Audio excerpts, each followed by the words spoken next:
Good afternoon to everyone. I think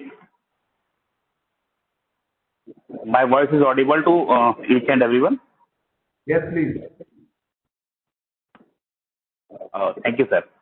We are very honored that Professor Dr. Jeevan Vachan Tirge, sir, from Department of Mechanical Engineering, IIT BHU Varanasi, is with us for having a session on gasification in this 5 days Atal FDP on alternate fuels biofuels.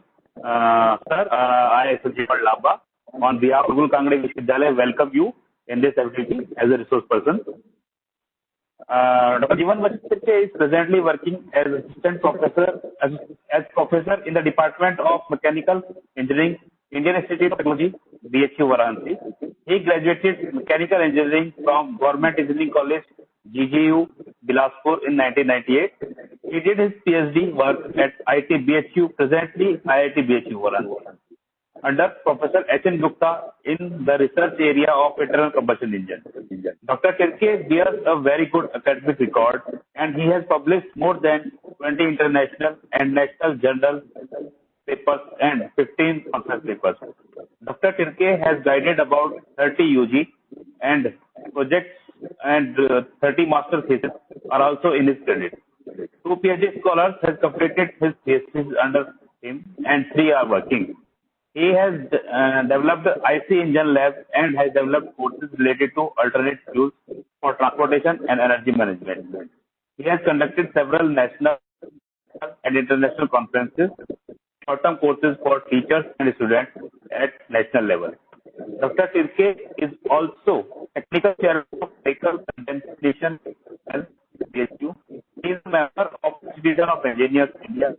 He also member of Energy Management Bureau of Engineering and Council.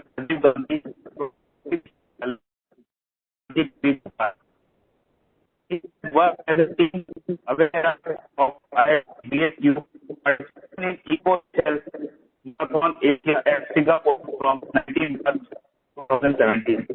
His energy efficiency of battery is 31. He has also worked as a consultant of many industries for industrial problems.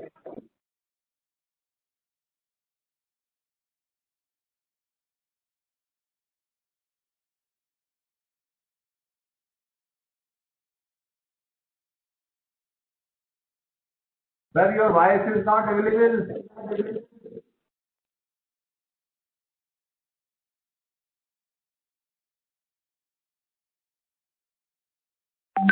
Sorry, sir. Actually, the mic.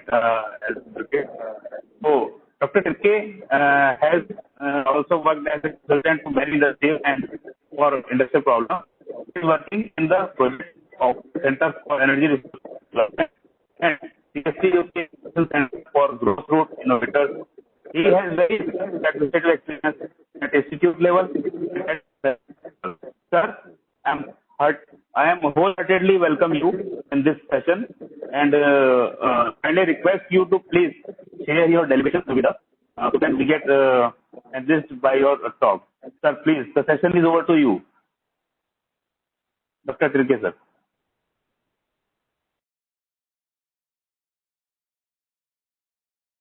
Sir, your mic is on mute mode. Okay, I'm audible? Yes, sir. Yes, Okay, sir. Please. so Dr. Sanjeev, I'm very much delighted to be with you and with your all institutes for this moment that I would be give some sharing related to the gasification system. So thank you very much for this opportunity which you have given, and thank you for the committee which you have chosen to me for this deliberation of the lecture. So, so I will talk it toward the gasification system throughout this lecture. So I'm going to share my PPT and everything through the slides.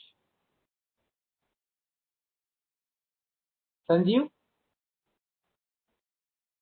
Sanjeev, Yes, sir. can you see? Yes, sir. Can you share the PPT from here? Yes, sir. Yes, sir. Yeah, the share option is available in near about your start video option. Okay. Share content. Take a PPT from that option. Share my meeting through the meeting window or through the share contents, which is good to Share content, sir. share content. Okay.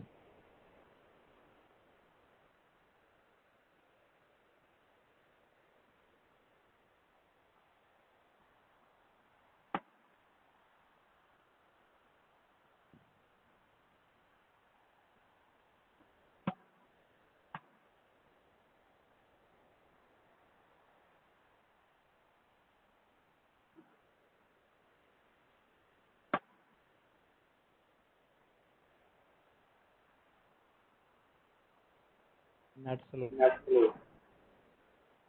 So area is not particular.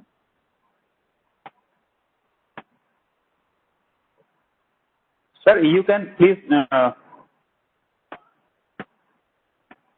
open your PowerPoint presentation after sharing the content. This is from the share content.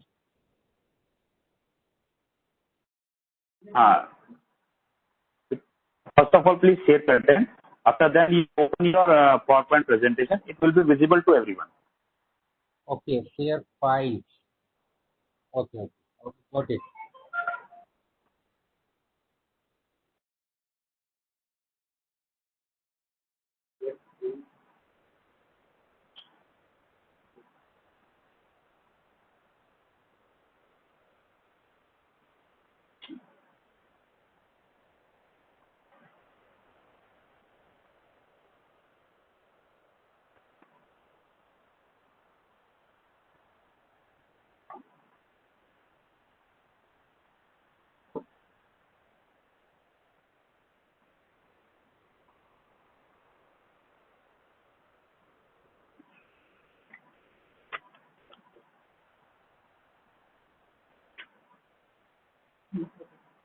Yes, sir. It is visible now.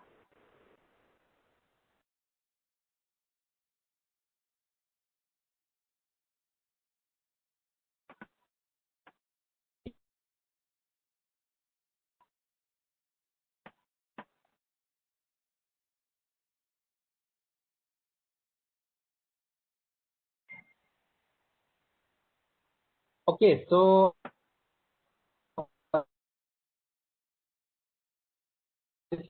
the outline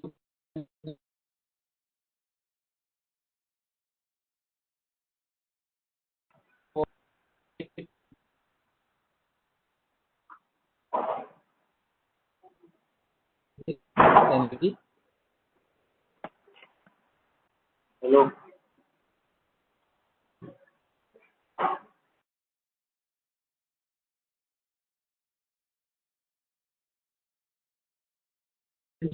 Overview and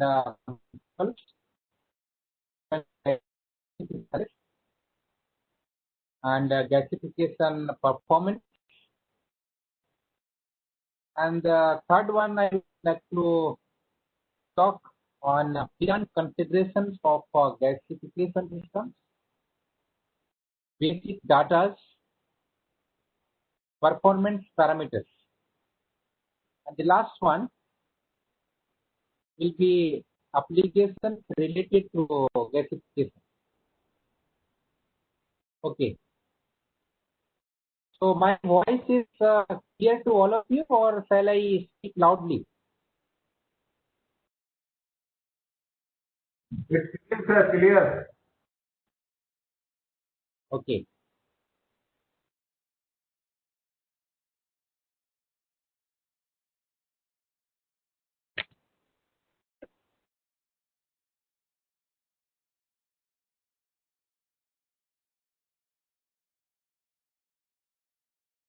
I'm not able to change the slides. So what is the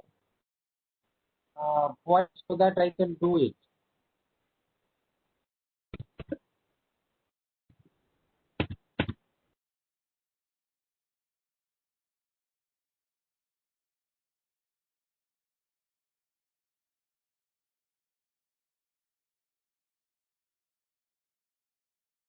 Okay. So in the second slide, we can see the energy demand and what we generate as per world energy level related to consumption and from the different energy resources. This I have from the source EI 2019.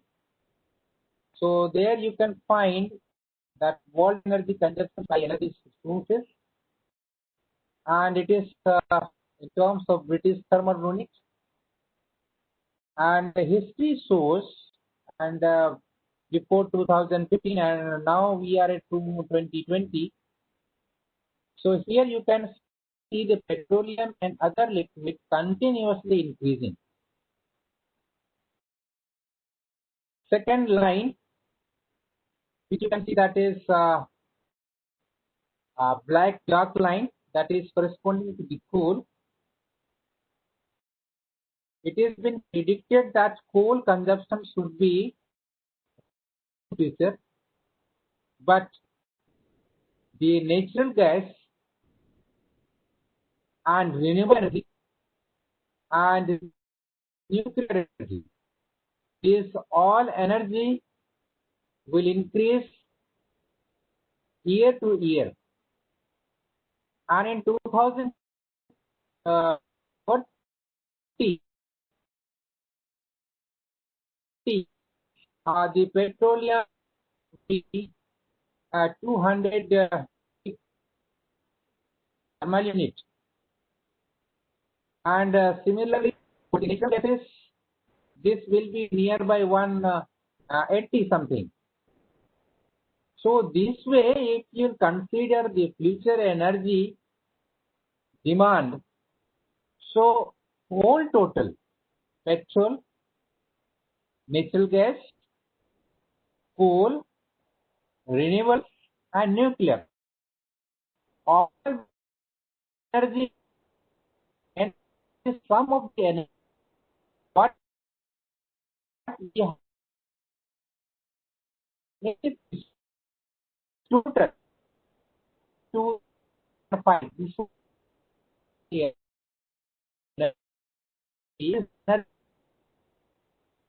has been the future, and that has to be fulfilled, right? So electrification is concerned, so that is the world net generation. So there is two energy we are consuming. So first is related to the mobile system, and mobile systems are being used, and the stationary system for where we generate the electricity. So here also, so all other fields are the below a little bit gray color, and the hydro and the solar and renewable energy. So the hydro energy, solar energy, this all energy, the renewable energies, and the other energy, that is biomass energies or the other forms energies which can be renewable. But its futures energy demand is also increasing day by day. Earlier, before 2020, its percentage was very less, but as we are moving toward the 2050, then its demands become very high, and that has to be pulled up. So therefore, we have to look for the another type of the renewable energy, or whatever the renewable energy we have, so that has to be increased in terms of the efficiency, in terms of utilization. So the maximum energy can be transferred to the people for their industrial and any other particular development. So this is what I want to say, that in the coming future there is energy demand, and its energy demands increasing per year at 10%. So this way we have to search out such an energy system so that our demand could be fulfilled.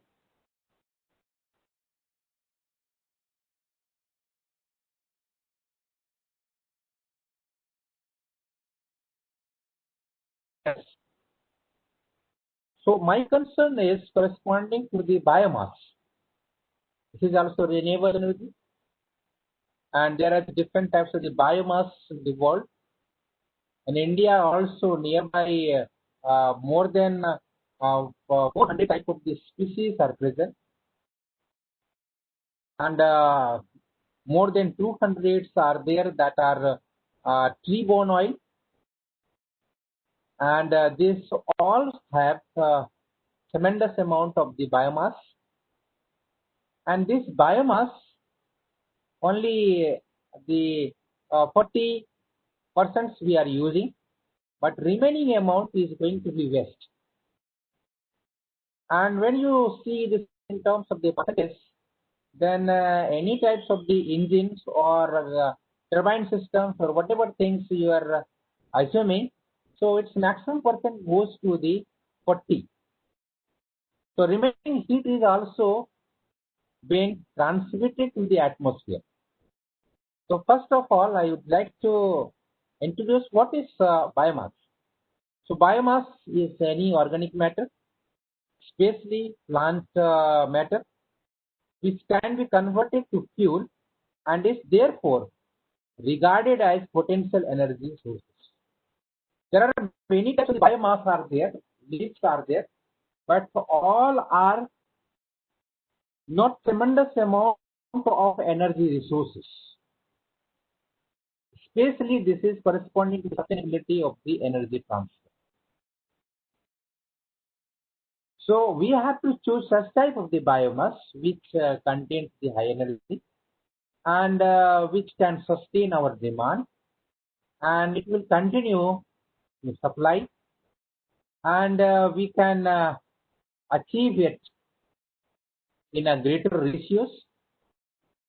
So this way the biomass has to be chosen. So biomass is nothing. Biomass is energy which is retrieved from the biomass.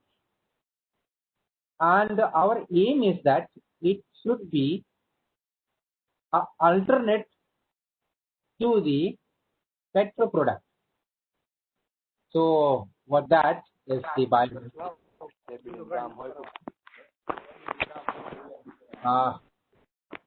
So next is primary and the raw biomass. This is categorized in the two way. In the primary biomass, which we can directly use, that is the forestry products, grasses, crops, animal manure, and aquatic products, that is seaweed. Secondary biomass, material that undergoes significant changes from raw biomass. So when you are using primary biomass, then there is some co-product used to come out, and if it is the main product, after the use it become waste. So we can example like a paper. Many types of the papers are there, cardboards are there, and cartoons are there. These have this secondary biomass. Cotton, natural rubber product from waste, and leather waste, wood waste, and garbage, etc. And all these are plenty in our country, and which is just spoiling the soil also. So the thought is that can we convert this all things related to the some useful energy. So for that, different techniques are being used. that I will discuss in the later slide. So, first of all, what is the potential of the biomass energy? What is its advantage? Biomass reduces the dependence of the fossil fuels. It provides an expensive and readily available source of energy and chemicals. It offers another major benefit to sustainability, namely a pathway to manage municipal and agriculture waste. Processing biomass materials or fuel reduces the environmental. Biomass provides an effective low sulfur fuel. In a conventional fuel, there is a content. Sir, sorry to interrupt. There is some disturbances coming in the back. So please, all the participants kindly mute yourselves. Thank you.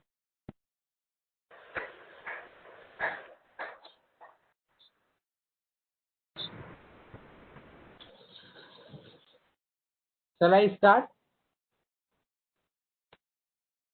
Yes, sir. Yes, sir. Please. Okay. Please.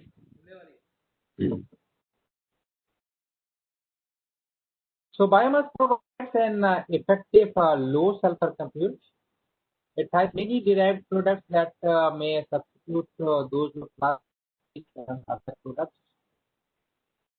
And it has many applications for the remote area. There is a disadvantage corresponding to the biomass energy. So biomass has low energy content compared with coal and the petroleum derived fuels. Intensive cultivation may stress water source and deplete soil nutrients. I told you that the wastage can be controlled through the gasification system. But after the gasification, also some byproduct comes, and that also depletes the strength of soil. So that is also one disadvantage. It has a high cost of transportation and pre-treatment. Initially, the biomass has to be treated because it has a different form. Branches are there, cellulose, lignocellulose, outer cells, and many other products are there. That has to be cleaned up, and this comes under the pre-treatment. So directly we cannot use, but there is some pre-treatment is required so that higher efficiency can be obtained from the system.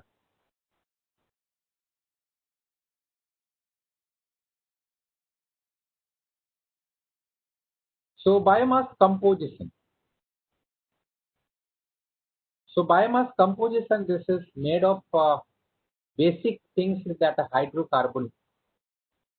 So carbohydrates, polymers like cellulose and hemicellulose, aromatic polymers, known as lignin, protein and fats, that is lipid.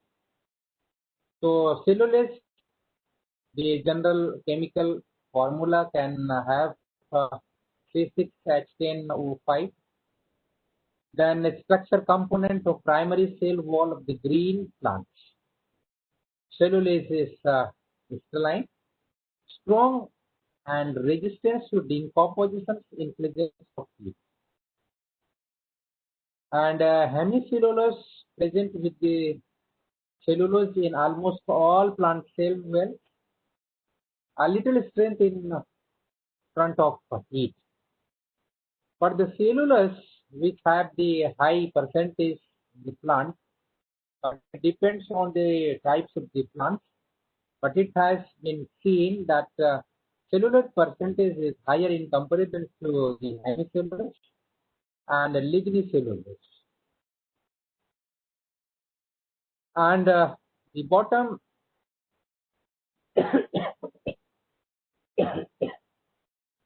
The bottom, the temperature scale can be seen that if we use the heating for the particular biomass, so what are the different changes are being? So initially, less than 200 degrees Celsius, the moisture used to be removed. That is called dehydration. And 200 to 280, hemicellulose used to be decomposed. And through that, you can also find out some gases. I will tell it in later. That is syngas or producer gases. And some biooil also comes out when this biomass used to heat up.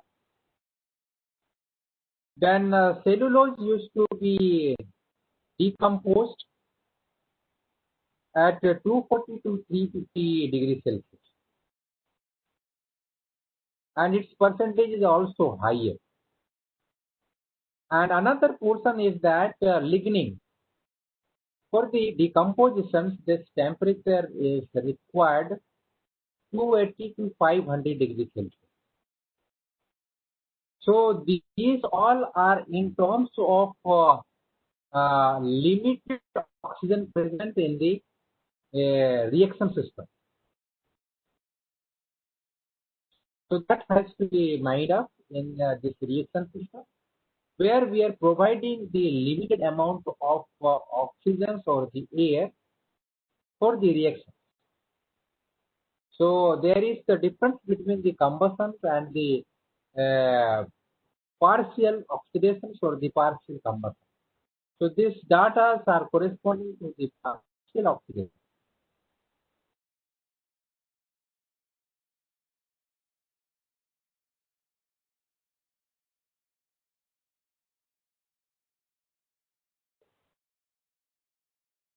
Okay. So here some other chemical properties you can find. The lignin, cellulose, and hemicellulose. Higher contents, I already told you, that is cellulose. But the lignin percentage decomposition when you are heating to the biomass is in higher temperature. So in case of wood, you will see that lignin percentage is 25 to 30. Cellulose comes under 35 to 50%. Hemicellulose, that is from 20 to 30%. And switchgrass, sugarcane, bagasse, 23 to 32 lignin, cellulose 19 to 24%, and hemicellulose 30 to 48. And similarly, cone, stoves. So as you have listened that in the cone seeds are being used for the bioethanol production. And in the Brazil, they used to cultivate very, very high ton of the corn, and they utilize it to produce the ethanol. But what about the remaining stems and others? So that stoves are also being used for the gasification purpose, because all the plants are made of carbon and hydrogen. Already we have seen in terms of the lignin, cellulose, and the hemicellulose. These all are made of the structures between the carbon and the hydrogen. So wherever the carbon and hydrogen is there, so there we can extract the energy. So this energy can be in terms of this either solid or either liquid. So as per the system provides, you can extract the energy from the fuel in terms of the different products like gases or the liquid. So similarly, the hazelnut cell, olive husk, corn cob, pea paste, walnut shell, almond shell, sunflower shell, nut shell, paper, rice straw, strawed refuse, leaves, cotton seed hairs. So these all types are used to be waste. So this, because all this proportion is made of carbon and hydrogen, so there is energy. So that energy can be extracted through the different system. So one method I am going to show you, that is biomass gasification.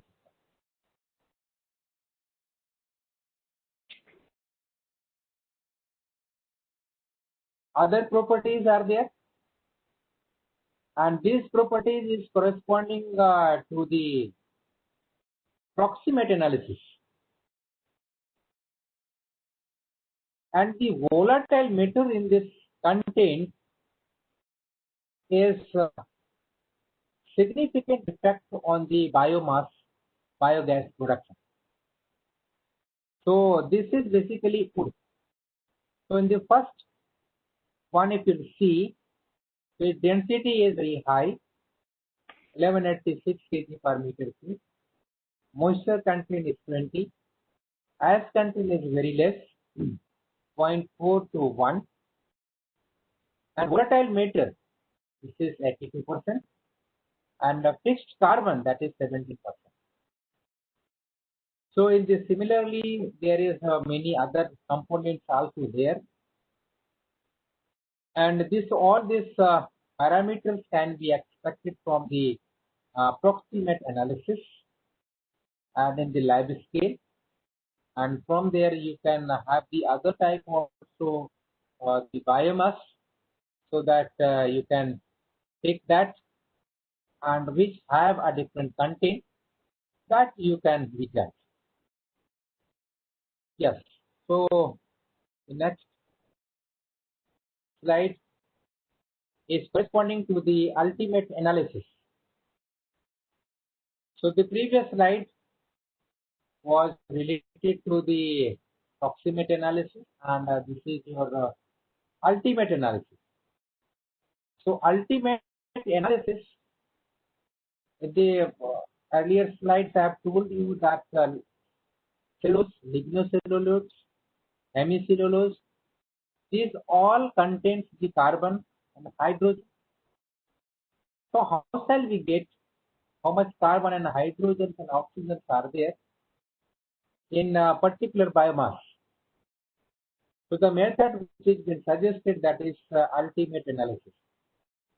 Through that you can find out the carbon, hydrogen, oxygen, nitrogen, and acids. This may be in terms of the mole fraction. Sometime in the analysis it can be converted to the mass fraction also. So the important things are there in this case, that is carbon and hydrogen. If the hydrogen content is more, in the ultimate analysis, this gives you the higher calorific values.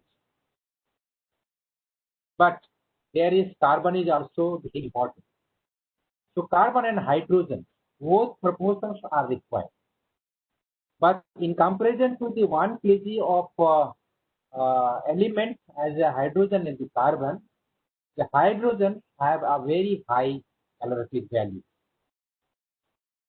That is more than 100 gigajoule per kg. But in the carbon, there is many types of the conventional fuel, methane, gasoline, then diesels. So all these the carbon. So if you see the hydrogen by carbon ratio, if this hydrogen by carbon ratio is higher, then its calorific values will be high. But if the hydrogen and carbon ratio is less, then its calorific value reduces. Another thing is that if the carbon by hydrogen, earlier I have told you the hydrogen by carbon, that is for the calorific values, but in terms of the carbon by hydrogen, that is another parameter is being judged. So that parameter is the emission. Those fuels which have the high carbon, so there is more chances to come out carbon monoxide or the unburned hydrocarbon, carbon dioxide. So these products come. So these all products are coming in more quantity when the carbon percentage are higher in comparison to the hydrogen in a particular case. Right? So the next is next slide.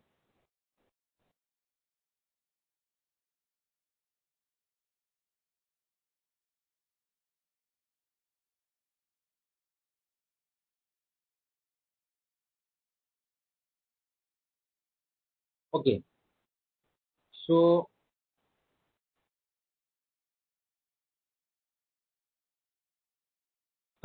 this slide is thermochemical conversion of biomass. So we have seen that biomass, it must have the cellulose and the lignin, and there must be a higher percentage of the carbon and hydrogen, and there must be a higher amount of the volatile matter if we concern about the proximate analysis. So there are many things are there to convert the biomass to the useful product. So first one is the charcoal, biofuel. Third one is combustible gas, and the fourth one is the heat. So charcoal can be used, and that is a briquette charcoal, and metallurgical industries where we can use this. And another thing is the biofuel, and this biofuels can be used as a fuel in a motor, gas turbine, and the combustible gases, gas turbine, the boiler and the stove, and the direct heat, that is the boiler and the stove. So further we can classify to the different views, that is electricity, and this comes from the steam turbine, then generator, then electricity. And some heat is also been distributed, and some heat is been and wastage. So as per the thermodynamics law, there is no matter that 100% energy can be converted to the useful work. So there must be a sink, and if the sink is there, then there is a heat transfer. So there is distinct heat is being transferred to the atmosphere, but some amount of heat is being transferred to the turbine, and turbine to the generator, and through that electric power can be obtained. Right. So basic things we have to understand in this case. So there is three categories are there for the biomass conversion to the particular purpose, that is pyrolysis, gasification, and the combustion. So first of all, I'll tell you what is combustion. So combustion is basically direct conversion to the heat, and thereafter heat to the work, and work is converted to the mechanical work, then finally electric power. So if you'll see the combustion, So its typical temperature range are there 800 degrees Celsius to 1200 degrees Celsius, right?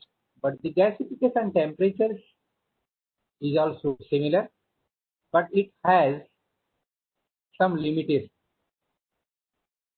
So in the combustions, we used to give the air and the fuel ratio. So the basic difference between the combustion and the gasification and the pyrolysis is in terms of the air and the fuel. In the combustion, stoichiometric air fuel we used to supply. Stoichiometric means where you assume that in the product only the CO2, H2O and nitrogens will be come up. But in the gasification, this is a limited oxygen is been given, and this is less than stoichiometric oxygen or the steam as the oxidizing agent. Means here amount of air is less, but biomass is higher in comparison to the combustion. So if in terms of the equivalence ratio, if you consider, then if the air fuel by air stoichiometric equivalence ratio if you consider, then higher than 1 is corresponding to the gasification system. In our internal combustion engine, we used to take near to stoichiometric, and in the power load condition, we go for the higher amount of the fuel. Maximum it goes to 1.2 equivalence ratio. But gasification it goes more than this, that is nearby 3 to 5 equivalence ratio. And whenever we use the less amount of oxygens in the combustion, so there is carbon monoxide and unburned hydrocarbon comes out. So that is in terms of the gasification. Pyrolysis is there. So its temperature is below. We are not gasifying it. We are not doing any combustion. We are not generating the heat. But our aim is to convert the biomass to the liquid. So that's why we have to heat the biomass in a certain temperature. The temperatures can be ranged from 350 to 600 degrees Celsius. However, it depends on the different types of the biomass. And in terms of the principal products, combustion is heat, gasification, heat and combustible gas, and pyrolysis, heat, combustible liquid, and combustion gas. And the principal component of the gas, that is carbon dioxide and H2O. If air you are using in place of the oxygen, then nitrogen will come up in the picture. In the gasification, unburned will come because it is not fully converted to the CO2, carbon dioxide. That's why it is a CO and H2. At the pyrolysis,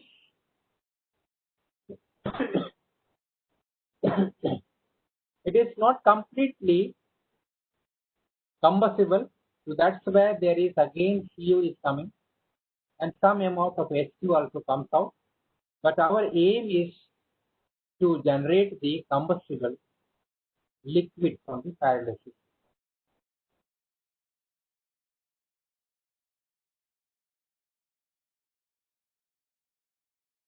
Yes. So in the gasification, we will study earlier biomass and waste utilization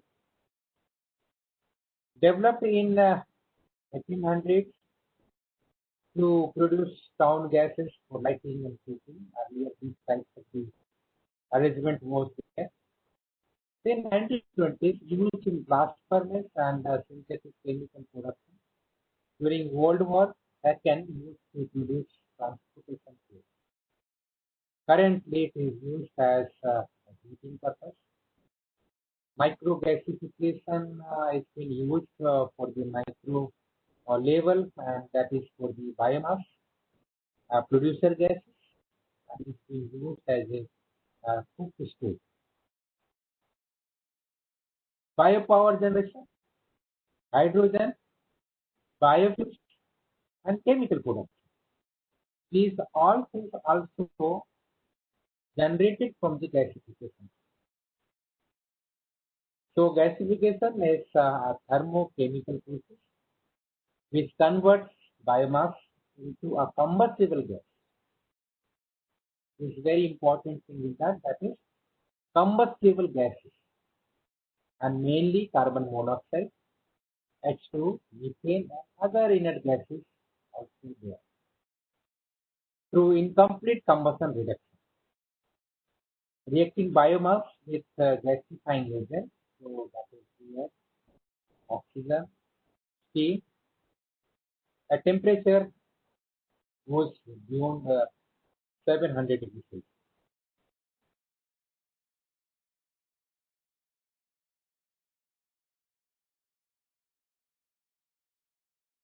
Mechanism of gasification. How it works basically. So first of all, what we do, the gasifier, here you can see there is downdraft gasification is shown. So in the below figure, you can see there is lignophilosis or phylolis or the lignin biomass which have this. So whenever you heat, then its structures become loose, and it liberates this carbon and hydrogen from its base. Then in the third picture, the lower one you can see it's separated, and that is being transferred into the gasification system, where it gasified, and we used to find out the gases. So actually what happens, if the biomass is considered 100% calorific value, let us say 10 megajoule per kg, coal is near to 26 to 35 megajoule per kg. That is the calorific value of the coal, but the biomass is less, that varies from 5 to 10 megajoule per kg. So I'm assuming this 10 megajoule per kg, that is calorific value, means when you completely heat and completely burn in a stoichiometric condition, then how much heat is being liberated? If that heat is being measured in terms of the rise in temperature, in general we used to calculate or measure this calorific value through the bomb calorimeter. And whatever the temperature rise in a particular fluid, let us say that the bomb calorimeter, water is the fluid, and its temperature is going to be recorded, so that in the finally through the temperature difference and the calculation technique, you can find out what is the calorific value of the biomass. So here the things are there. If you completely burn, then 10 megajoule per kg fuel liberated for the heating purpose. This is in terms of the complete combustion. Incomplete combustion, so you are not giving sufficient amount of the oxygen for the combustion, so there is carbon monoxide will be formed. So the formation of the carbon monoxide is less, because very less amount of the heat is being contributed to generate the carbon monoxide. So carbon monoxide, it has some energy which is being liberated from the biomass. So this is nearby 109 megajoule per kg. right? So that much energy is being stored in the carbon monoxide and remaining heat is being transferred. So if you see the unburned gases which is coming out from the biomass, this provides the lesser amount of the heat. So what happened? The 10 megajoule of per kg of the energy. So means some energy is transferred corresponding to the unburned gas. Some energy is being remain in the biomass, which is converted in terms of the charcoal. And some energy is being converted to the ash form. And some energy is being transferred into the radiation form. So this way, carbon monoxide, unburned hydrocarbon, some amount of the vapor, so whatever the gases is being produced, so that is called product gases or the producer gas. So when you calculate the calorific value of these gases, then you will find that comes nearby 6 megajoule per kg. Means 60% of the energy has been converted, has been captured in terms of the gases. That is from the biomass.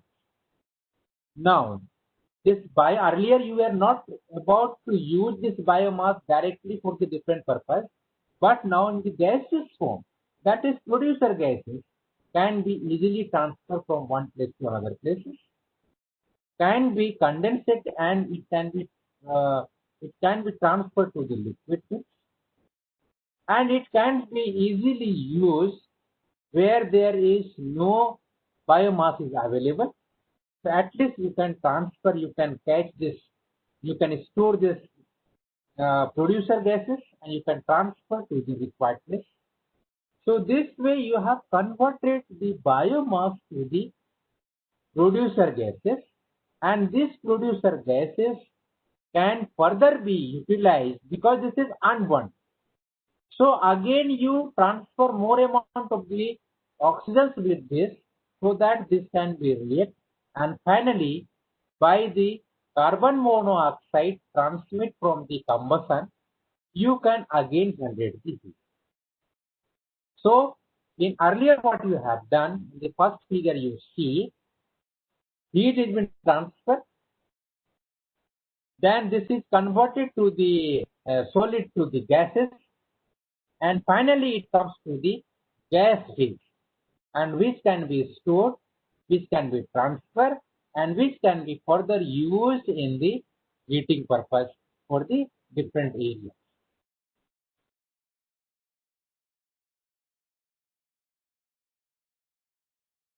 Okay.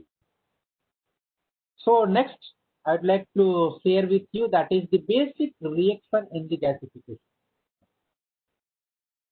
So what are the reactions are there in the gasification? So in the right hand side you can see a picture where the biomass comes from. Here this is the biomass which comes, and here this is gases moves out, and air is being transferred from the bottom. The acid is goes down, combustion, then reduction, then pyrolysis, then drying zone. These are the different zones are there, and these different zones are having its own temperature range. So higher combustion and the higher temperature range is corresponding to combustion, then reduction, then pyrolysis zone, then drying zone. And when gases goes out, its temperature is lesser, right?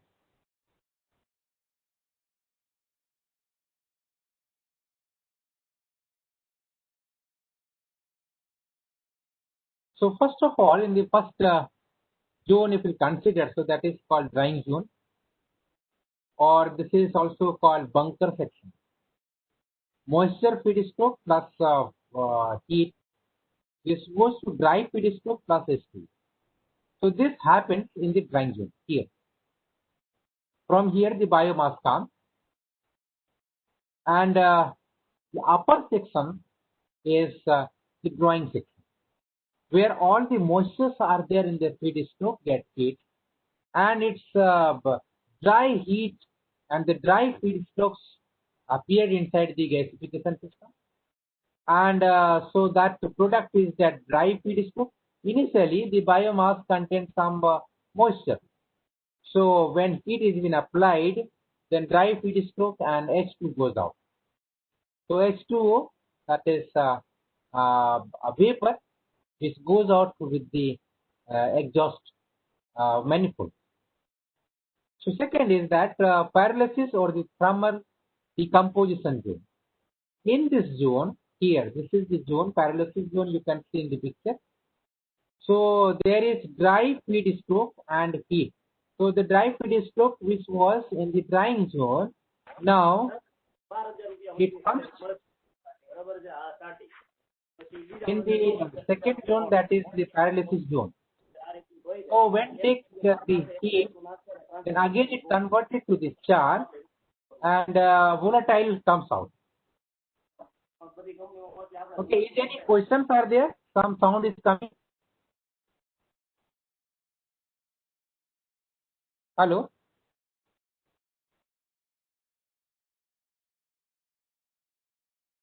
No, sir. No. Okay. It's a request to participant. Please mute your mic. Sir, please continue. Yeah. So in the pyrolysis zone, what happens? Whatever the moisture feeded stroke are being dried out, and that dried feedstock again get heat, and it converted to the char and the volatile matter. Since volatile is been and is been generated at the pyrolysis region, and this is what I told you, that if the pyrolysis zone if you continue, then there is a liquid formation comes. So that is called pyrolyzed fuel. That is liquid combustible fuel. So in these cases, our aim is to generate the gases, not the liquid, right? But inside the combustion zone or inside the gasification system, there is different temperature range are there, and because of this temperature range, different types of the reaction takes place. The third one is this partial oxidation or the combustion zone.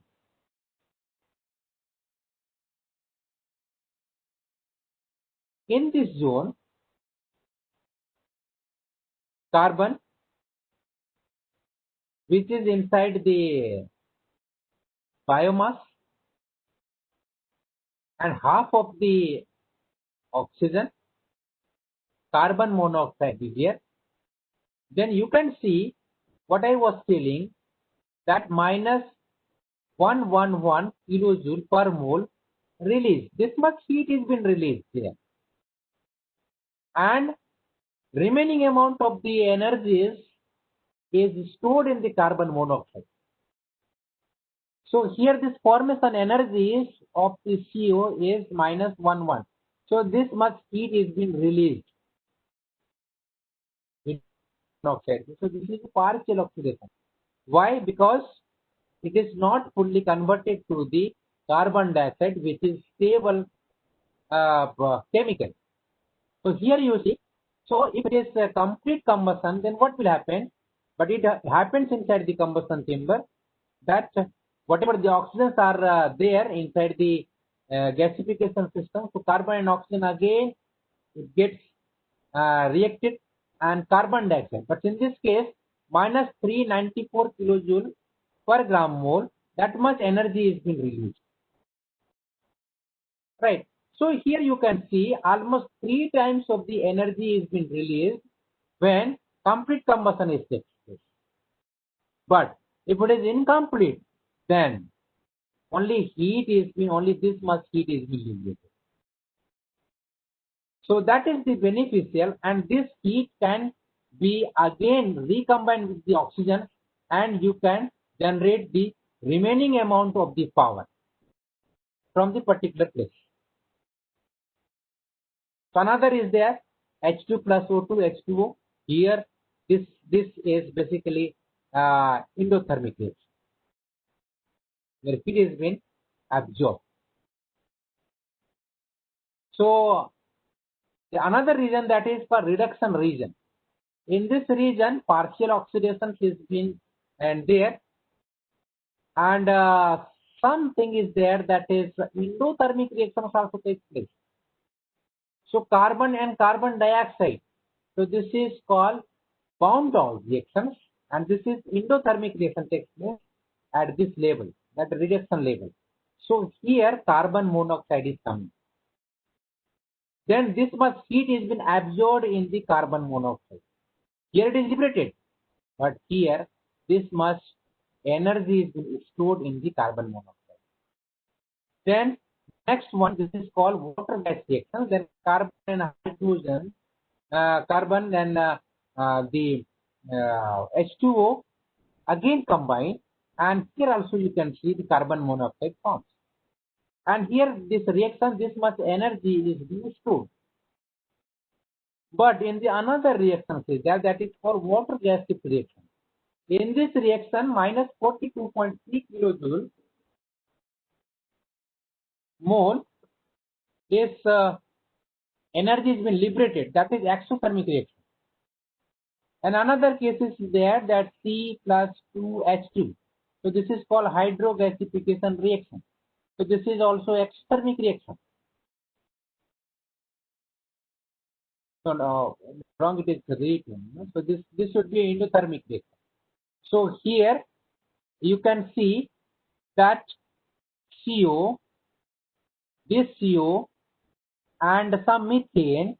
So these all things all together comes as a product, and when you take in the rate kinetics of this all chemical, then you will find this much energy is not released, but this much energy is still in the gaseous form. So in the over reactions you will find, so wherever the products are there, so that product in combined you can see when air is coming in the gaseous in the gasifier, then suppose this is the biomass chemical moles and the formula, then this is the air, then some steams has been transferred, then carbon dioxide, carbon monoxide, H2O, H2, N2, methane, and some hydrocarbons, and some particles, some char, and some all things are the product. So the product is out after the overreaction. So the key points of the gasification are there. So many literatures I have found that if the gases which is coming out after the gasification, if it comes at 200 to 300 degrees Celsius, then the overall efficiency of the gasification is high.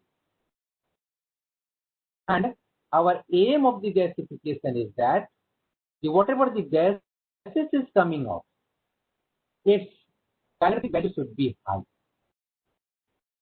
So efficiency terms indicates that the gases which is coming out from the gasifier, its calorific values, that calorific value is the sum of CO2, CO, H2O, H2, N2, CH4, and the hydrocarbon, sum of all these products and combine and the calorific values, right, divided by the calorific value of the biomass. So this ratio is called efficiency of the gasifier. So gasifier must produce efficient gasified gases. So the gasified gases must have high efficiency. Another thing is that the demerit is that is tar. So the tar is the adhesive liquid. If you use this gasifier gases directly to the engine or the turbine or any places, so this choked out the injection systems or the flow line system.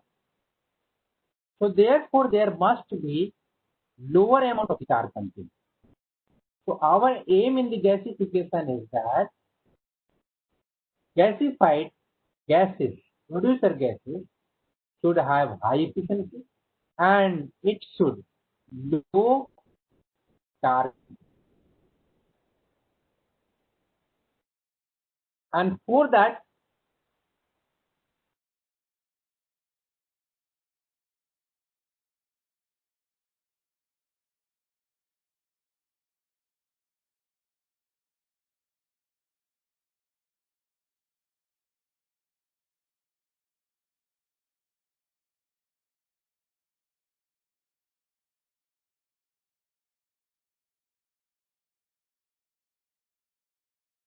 okay, yes.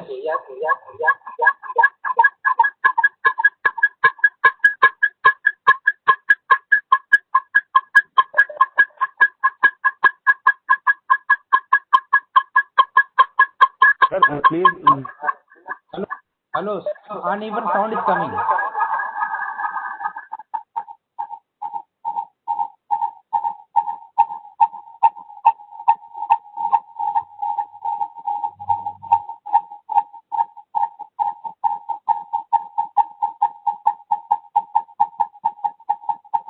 Sir, you have joined by two devices.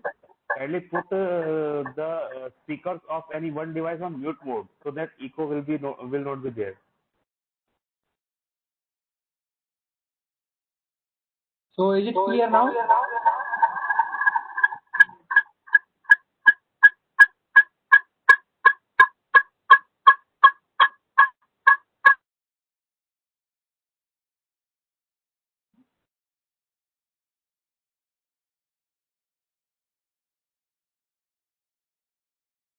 Am I audible now? Yes, sir, it is clear. You are audible. Okay. I don't know what happened.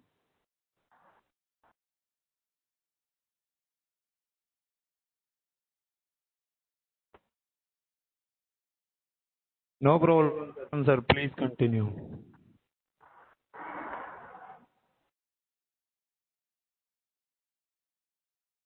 Okay, yes.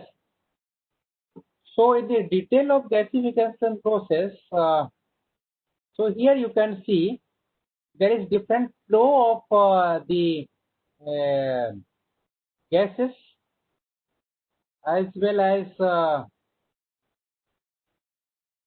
the heat system. So here you can see the biomass count. So electricity also been used in the gasification system for the initial burning and for the washing of the gasified gases so that some particles can be removed out and some byproducts is also there, some tar content is also there, that has to be removed out.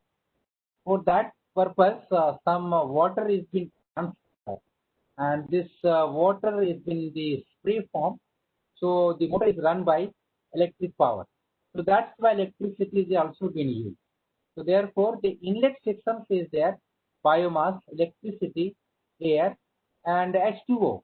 So water is also being used so that water-shift gasification reaction systems can be properly held inside the gasifier. So here you can see the pyrolysis and devolatilization.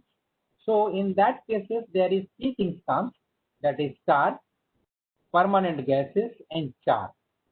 So this char is basically ashes, and finally you can convert also to the gasified agent. So that is tar. So final gasifier gases already I have told you that the product is there. gasifier, tar, and these are the different products. So hydrogen, carbon monoxide, carbon dioxide, methane, and some other hydrocarbons also there, and some acid comes out from the gasified. And the pyrolysis also I have already told you how drying actions is being there, and how the tar content comes out and the water content is there. So if you'll see B part, then you can see that there is size reductions are there. So when you dry it, then the earlier size of the biomass is to be reduced and its weight used to be reduced, because gases is going to be out from the biomass, because mass conservation law, whatever the masses in terms of the gases comes out, therefore its masses of the masses reduces, biomass reduces. Right. Then the gasifications, again heating is there, so different chemical reactions. As I told you, the pyrolysis sections and the reduction sections and some combustion sections also there. So that happens. And thereafter, gas cleanup or the reforming is there. So syngas also comes out. So I will tell you the later slide. What is syngases? Then downstream processes are there. We can use directly to the turbine or any gas burner or the fuel cell or combine heat and the power. For that purpose, we can use. So this is the detailed gasification process.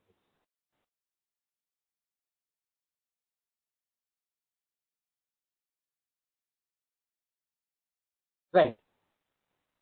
So more details I'm going here. So in the first figure you can see there is solid flow, is the gas flow is there, H2 is there, and here the pyrolysis zone is there, and that temperature is between 250 to 500 degrees Celsius. Then combustion zone is there, 800 degrees Celsius to 1100 degrees Celsius. That is combustion zone. Then reduction zone is there, where the carbon monoxide is the main parameter, which has to be come out in the more amount, and the hydrogen also to be come out, so that the H by C ratio would be increased, and the calorific values of the gasified gases should be increased. So this way, so endothermic, exothermic, this side is here, this is exothermic and endothermic reaction.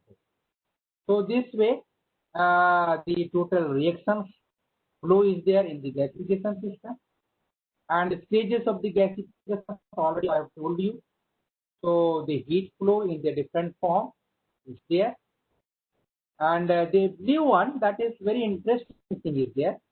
So I will tell you how this temperature is going to be vary corresponding to the whole total length of the gasified system.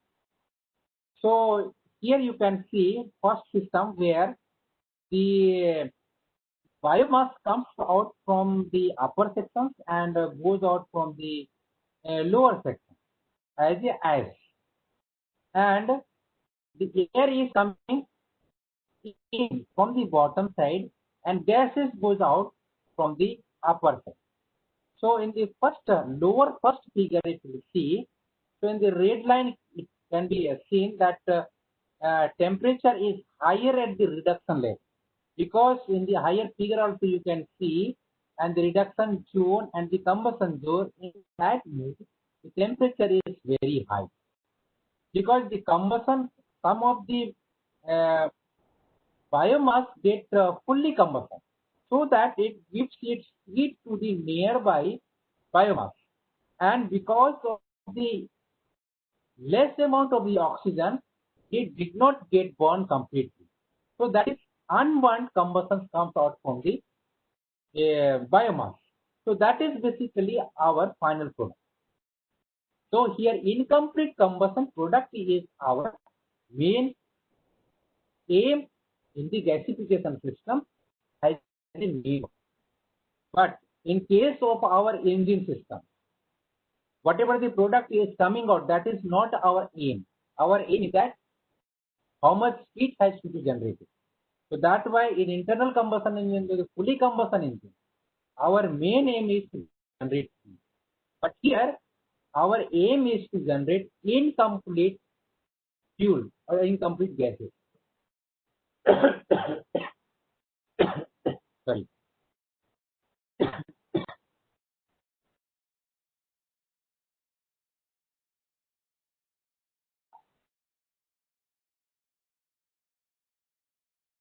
So in the second figure you can see, or the both condition you can see, that when the air is there, so when air is transfer from the bottom to the upper, so initial level of the temperature of this whole line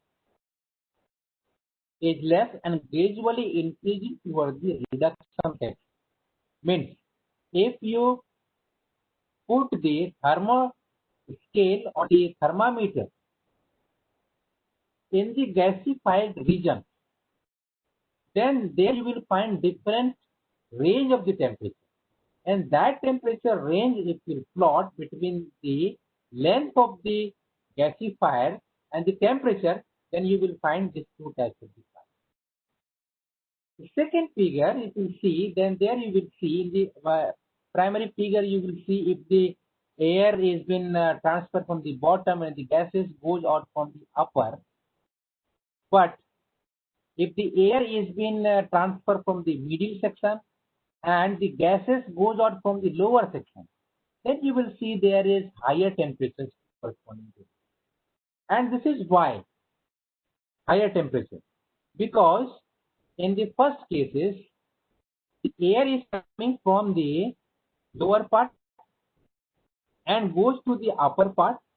Its traveling distance is long, and from the oxidation to drying zone, this length is higher. At that time, the gases which is coming out from the gases, it travel longer distance and heat is being released. Therefore, at the level of the drying section, temperature is reduced and temperature come out nearby 300 to 400 degrees. So that is being mentioned in the figure. But in the second figure, in the last one, you will see that the temperature in the blue with the touch the x-axis, that is nearby 800 degrees Celsius, because here the gases comes out from the gasifier section that is near to the oxidation. Therefore, its temperature is higher. Therefore, the outgoing gas temperature is higher in comparison to the first gasification system.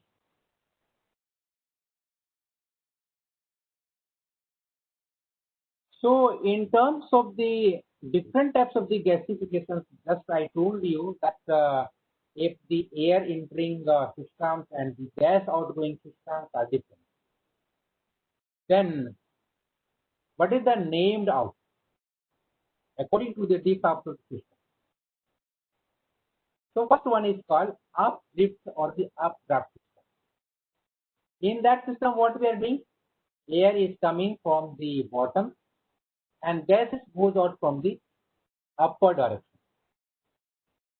So the air is going to updrift. So therefore, this type of the gasification system is called updraft gasification. And so biomass, you can see this classification, that is two types are there, that is called fixed bed types and the fluidized bed type. Fixed bed type means where there is biomass is in stable in a particular bed in a given size of the biomass, and it produces gases from there through the partial combustion. Right, that is called, that's why it's called fixed bed. Bed is not moving, bed is fixed. And the materials which is kept in the bed as the biomass, that is also fixed. So therefore, this type of the system is called fixed bed type gasifier system.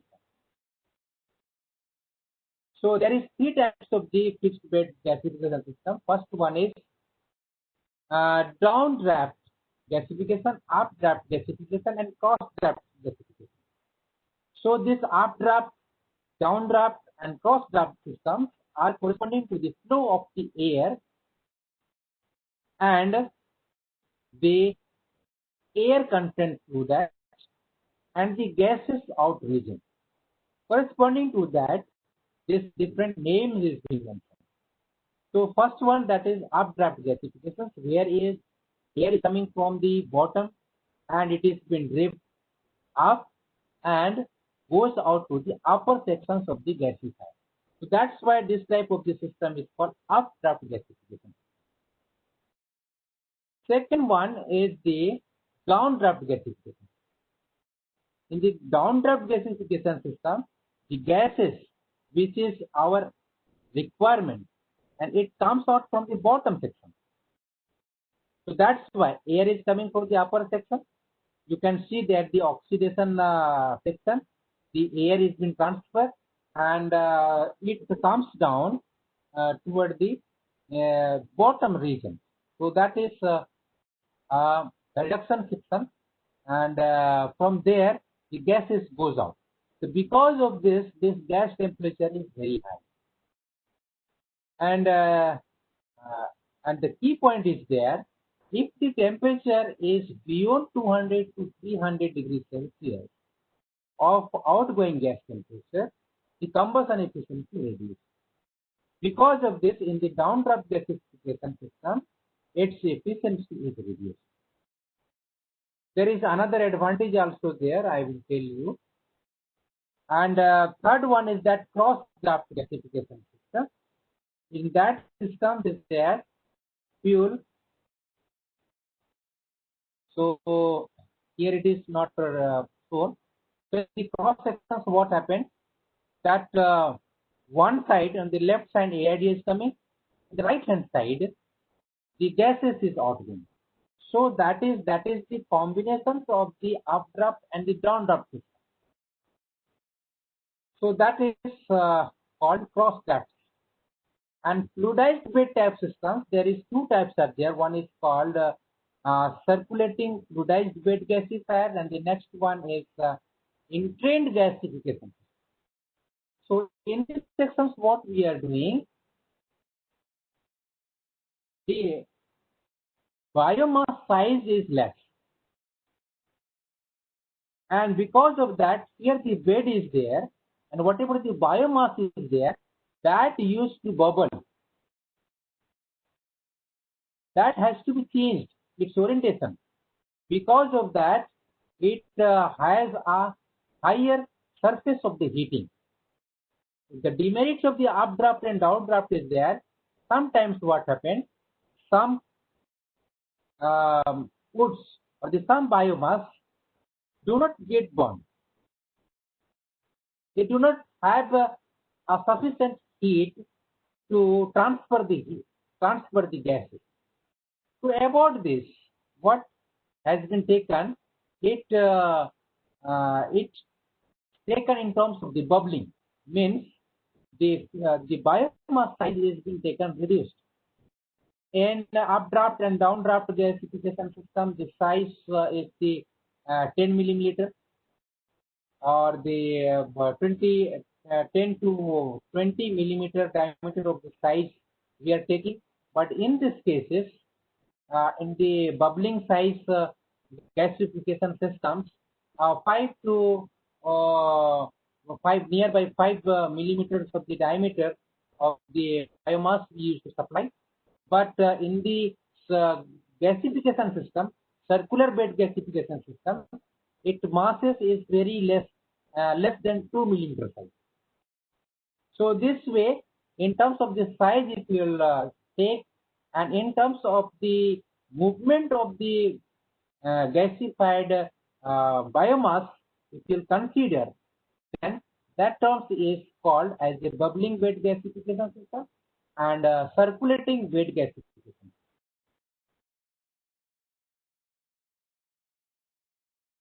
Okay, so this is updraft gasifier system. There is many advantages and disadvantages there. Already I told you that what is the inlet and the outlet section corresponding to the air and the gases. Air comes from the bottom and it takes part in the combustion, and gasified gases goes out from the outer surface or the the upper part of the gasifier. So that types of the gasification system is the updraft gasification. And this is downdraft system. So already I told you from the bottom, gas is going to be taken out for the purpose. And third one is there, that is the cross draft gasification system. Here you can see in the similar cross section of the gasification unit, in the same level, air is coming, and just nearby that gases goes out. In the same level of the air and the gases goes out. So although this gasification systems is not very much applicable because of the high tar content and low heat regions are there. So, but for the small size of the gasification products like small biomass products or the bio fuels are there, that can be used in the cross draft. But here you can see this temperature is very high, that is more than 800 degrees Celsius, and efficiency is very less. That's why this type of the systems we are not using.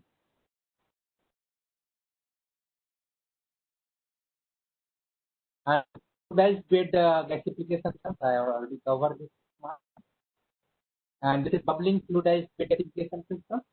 So what we do there, biomass comes from the one side and it is feeded to the gasifier, and air is being transferred, and air is transferred from the bottom side, and the size of the biomass is less. Because of that, due to the effect of the air from the porous, the biomass is going to be bubbled inside the combustion chamber, inside the reaction chamber, so that all the area of the biomass would burn, and it reduces its masses to the form of producer gas. So therefore, for the good combustion and good gasification systems, and to the increasing of the surface area, we are using the bubbling fluidized bed gasification system. And more than this, that is circulating fluidized bed gasification system. Here the size is very less. The size is lesser than the bubbling fluidized bed gasifier, and that is nearby 2 to 5 or less than 2 millimeters. So that much size has been taken, and in this case, in this system, what happened? Air, whatever transfer from the bottom side, it takes the biomass in the upper side, and it circulates all over inside the gasifier region. So therefore, there is a high amount of the acids and the particles come out. But the other case is that here the calorific value of the gases is higher. So therefore, these types of the circulating fluidized bed gasification system. But one other demerit is that there is extra things is being used. Therefore, the economic value corresponding to the cost investment is very high. So, and other thing is that initially you have to press the biomass to convert in the particular site, so that it will be applicable for the circulating circulating fluidized bed gasification. Okay, so this is gasification process are there. Okay, so I was telling about syngases. What is syngas? So this comes from the producer gases. You know, the producer gases is combinations of carbon dioxide, carbon monoxide, and vapor, and methane, and some unburned hydrocarbon is there. So there is some steam reforming systems and some water gas reaction systems has been used. So, and that system, what we are using, we are removing. Again, we are taking these producer gases to the one reactor, and there we select, and there we convert it particular to the carbon monoxide and H2. So this particular CO and H2 is called syngas. And when the CO and H2 is being converted from the producer gases, and this can be converted to the liquid fuels like a methanol, and this transformations to the liquid from the syngas system, that is called Fischer-Tropsch synthesis. And this Fischer-Tropsch synthesis is similar as a high compression and high temperature beneath the earth. That systems we are providing in the Fischer-Tropsch. And with the distillation systems, we can convert it to the different level of the hydrocarbon. Whether it will be a kerosene, whether it will be the DME, ethanol, or methanol, or diesel, whatever type of the carbon and hydrogen combinations you want to achieve, and through this Fischer-Tropsch synthesis you can have. So this is the beauty of the syngas system. Okay, so I'm just closing this one. So already it is 4 o'clock. So I have already given this PPT in the PDF form to the organizers, so you can collect from there. Okay, so I'm just sliding this one. This is syngases and how we transfer it to the Fischer-Tropsch diesel and methanol, right? And after the gasification system, what are the different products is coming and what is its calorific value.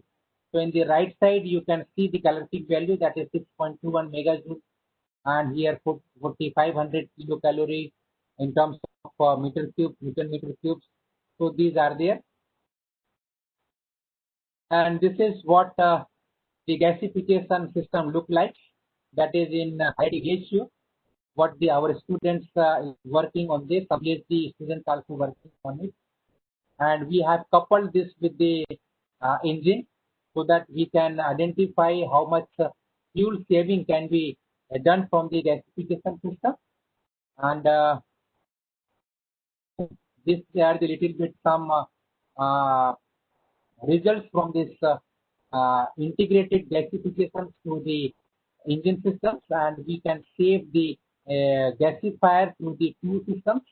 One we have used to the wood and another is we used to the cow dung. So both we have used, and according to that we have saved this the diesel fuel that is in here, and so this how much the carbon monoxide, hydrocarbon, and NOx emissions comes out when you are using the producer gas with the diesel. And these are the little bit some issues and some remarks corresponding to the tar removal systems, organic sulfur systems, and nitrogen compounds.